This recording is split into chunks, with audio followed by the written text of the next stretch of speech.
Changes only served to confirm that their love was more than just lust, and that behind the tingling pleasure of their reunion there had been regret, on his part at least, and he hoped, on hers.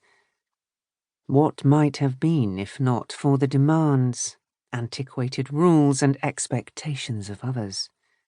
Both had married others, and neither relationship had lasted. She had one child, but he had no heirs, and his title, for what it was worth, would pass to a nephew when he died. Who could say if their union might have been different if it had been allowed to flourish and settle? But if his feelings these long years later were any test, then the answer was surely yes. Their meeting today had been all too brief, barely enough time to confirm with a touch of hands that the passion they had held for each other so many years before had not disappeared. But there was so much more to say, to express, and to explore.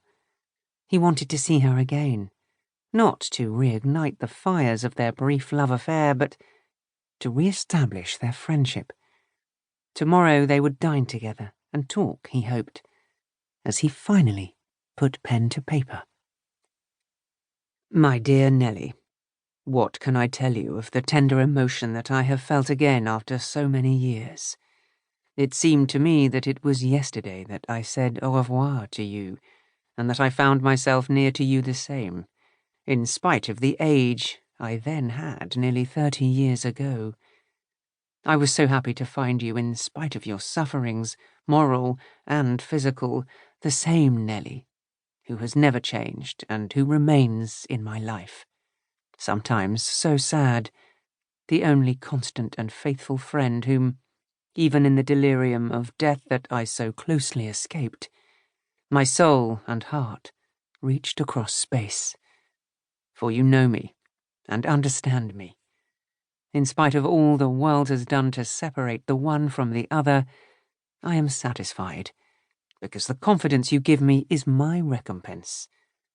Thank you again for the few moments in which you have really made me happy in evoking the best years of my youth that I have relived through you and with you. I count the minutes that separate me from the moment when I will see you tomorrow evening. I hope for longer than this evening. I have so many things to say to you that I cannot write, but that tomorrow evening will come of themselves from my lips when I am near to you. I do hope you will give me time to tell you all that I have in my heart. Meanwhile, my dear Nellie, I kiss most affectionately your pretty hands, and I am always your old Tipon. The letter was delivered to Nellie the next morning as she prepared to move into a house she was renting barely a kilometre from the hotel, just behind St. James's Park, and within sight of Buckingham Palace, where she had been a regular visitor during the reign of Victoria and her son Edward. She had arrived in London the previous week, making the icy journey across the Atlantic from New York for an unexpected return to the concert hall in which her fame had been cemented and celebrated across the world. Queen Victoria's grandson, George V, had asked that she perform at the reopening of the Covent Garden Opera House to celebrate the end of the war.